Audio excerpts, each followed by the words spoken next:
Principal, Monsieur le chef, deuxième groupe d'opposition. Il y a plusieurs raisons qui expliquent le cynisme de la population à l'égard de la classe politique. Puis une de ces raisons, c'est le fait que les dirigeants politiques ne prennent pas leurs responsabilités. La semaine dernière, à l'émission Enquête, il a été démontré que 2 collecteurs de fonds du Parti libéral du Québec, Charles Rondeau puis Franco Fava, ont détourné des millions de dollars d'argent public dans des comptes à l'étranger. Or, ces deux mêmes, Rondeau et Fava, ont avoué devant la commission Bastarache qu'ils collectaient 1,5 million de dollars par année pour le Parti libéral du Québec. Ça fait une semaine qu'on parle de ce scandale-là, puis à chaque fois, le premier ministre là, se lave les mains et refuse de prendre des actions. C'est ça qui choque les Québécois. À l'époque du scandale des commandites, Jean Lapierre et Paul Martin avaient mandaté la firme Deloitte et Touche pour vérifier tous les montants qui avaient été collectés par les acteurs du scandale des commandites.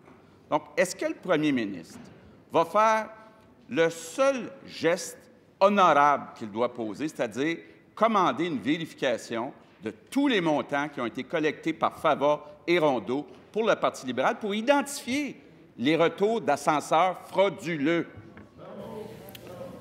Monsieur le premier ministre. Bien, écoutez, bien sûr, Monsieur le Président, il faut faire ça, mais on a une institution au Québec, qui fait ça.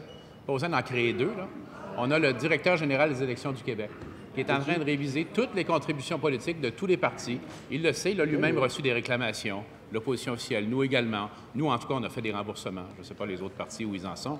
Mais, Monsieur le Président, toutes ces questions-là, Monsieur le Président, sont du ressort du DG, dont les questions sur les contributions électorales.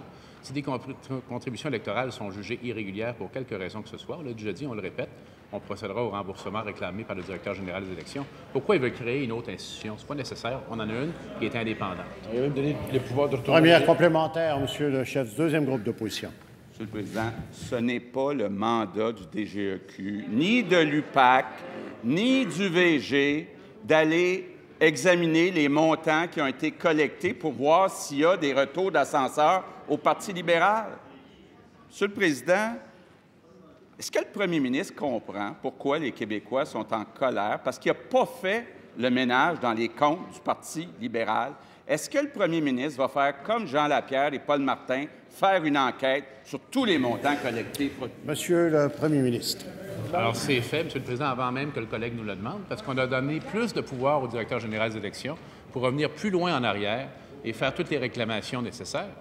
Mais on a également posé des gestes très importants pour les citoyens du Québec, pour la société du Québec, souvent à l'unanimité dans cette Chambre, des gestes qui portent sur le financement politique, sur tous les éléments qui ont été mis en lumière à la commission Charbonneau.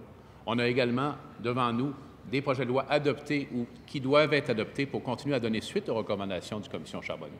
Ce qui donnerait certainement raison aux citoyens d'être cyniques, c'est si on ne tenait pas compte de la commission Charbonneau et qu'on n'appliquait pas leurs recommandations. Au contraire, on le fait avec énormément de sérieux et de détermination. Je compte d'ailleurs sur la collaboration de mes collègues des autres partis pour que les projets de loi qui restent le soient également à l'unanimité. Deuxième complémentaire, Monsieur le chef du deuxième groupe d'opposition. C'est cette attitude du premier ministre qui suscite la colère des Québécois, ce refus de prendre ses responsabilités. Il y a de l'argent de nos impôts qui a été détourné par des collecteurs de fonds du Parti libéral.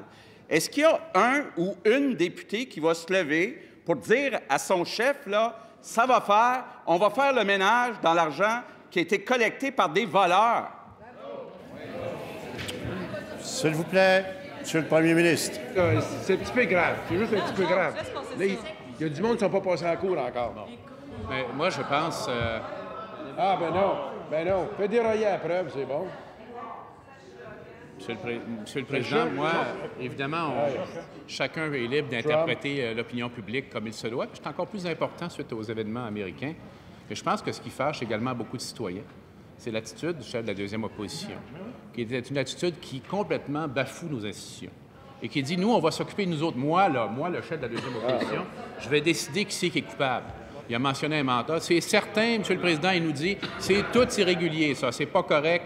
Puis il utilise des mots injurieux, en plus, dont je vais lui laisser la responsabilité. Ça aussi, ça choque le monde. Qu'on met en doute l'État de droit, qu'on bafoue nos institutions, ce que fait sur une base régulière notre collègue. Hier, il posait une question sur l'économie et la qualité de vie des citoyens. Je suggérerais de revenir sur ces sujets-là, M. le Président.